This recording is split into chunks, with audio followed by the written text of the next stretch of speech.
Pemirsa, kita akan memasuki Habarnang Panambayan.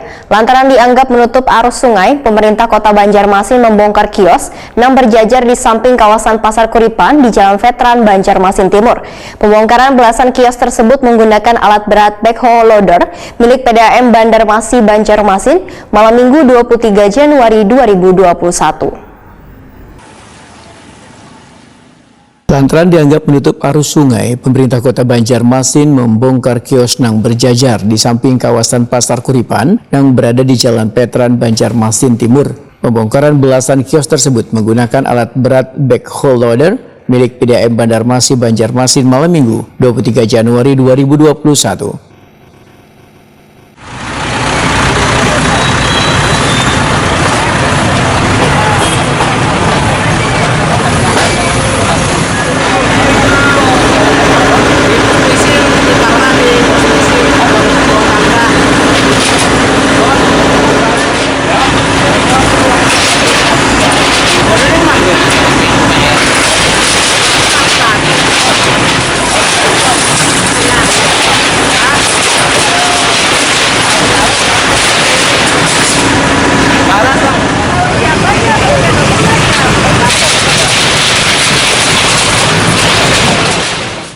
Wali Kota Banjarmasin Ibnu Sina Wahitakuni Prima TV di sela-sela pembongkaran mengaku sangat berterima kasih kepada Kapolres Banjarmasin lantaran sudah lebih dulu membongkar pos jaga yang tepat berada di samping jembatan Pasar Kuripan. Selanjutnya pemerintah kota, ujar Ibnu Sina, membongkar sebanyak 14 kios di bagian belakang bekas pos polisi yang menutup arus sungai yang menyebabkan banjir di kawasan Veteran sampai Sungai Lulut. Menurut Ibnu Sina, tidak hanya bangunan kios yang nantinya akan dibongkar, namun seberatan bangunan baik TPS maupun jembatan yang berada di kawasan Veteran akan dibongkar jika dinilai menghalangi kelancaran arus sungai.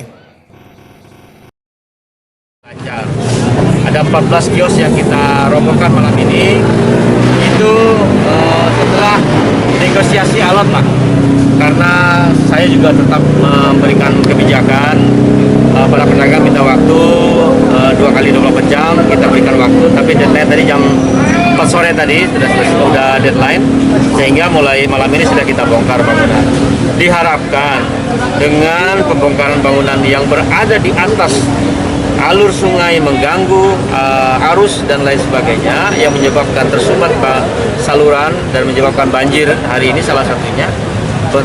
Kenapa Cempaka Putih, kemudian Polresta kilometer 2, kilometer 3 itu lambat sekali turunnya, ya salah satunya adalah turunnya di Sungai Veteran, sementara Sungai Veterannya tidak lancar seperti ini. Nah, kita harapkan setelah ini, ayo kesadaran bersama, sama-sama kita, ini kota kita semua, berusaha silahkan, membangun silahkan, tapi sesuai dengan aturan, sehingga tidak menimbulkan dampak banjir seperti ini. Kalau biasa calap itu hanya semata kaki, tetapi ini kan sepinggang, dan di tempat-tempat lain juga di Banjarmasin berhari-hari. Nah, bahkan menimbulkan kerugian luar biasa untuk Kota Banjarmasin. Sampai hari ini ada 143.000 warga. Wakil Ketua DPRD Banjarmasin M. Yamin menyambut baik adanya pembongkaran bangunan yang dinilai telah menyumbat arus banyu ini. Politisi Partai Gerindra ini pun mengajak seluruh warga untuk mendukung program pemerintah kota dalam mengatasi permasalahan banjir di Banjarmasin. Kita sangat mendukung dan mengapresiasi pemerintah kota sudah langsung mengambil action dengan terjadinya pada malam hari ini untuk pembongkaran untuk melancarkan semua aliran sungai yang ada di Kota Banjarmasin. Itu harapan kita ke depan. Kita bersama-sama dari DPRD dan juga pemerintah kota serta juga seluruh lapisan masyarakat Kota Banjarmasin agar mendukung program pemerintah, dan kita berharap juga tidak akan terjadi seperti ini lagi ke depannya. Pengawasan ke depan untuk pembangunannya nanti ya, Bang? Dengan paskanya banjir ini mungkin banyak ya hal-hal yang terjadi, mungkin adanya jalan-jalan yang rusak, kena erosi dan sebagainya.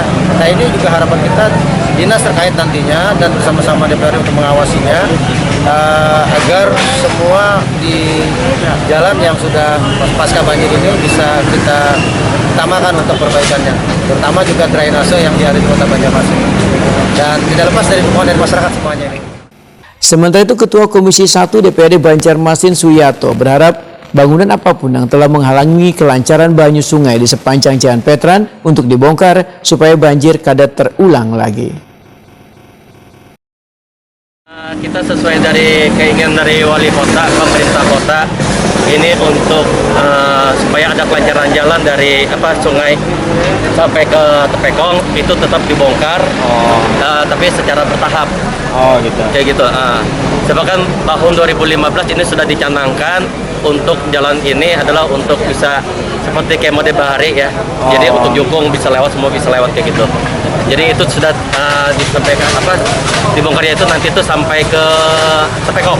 Oh gitu.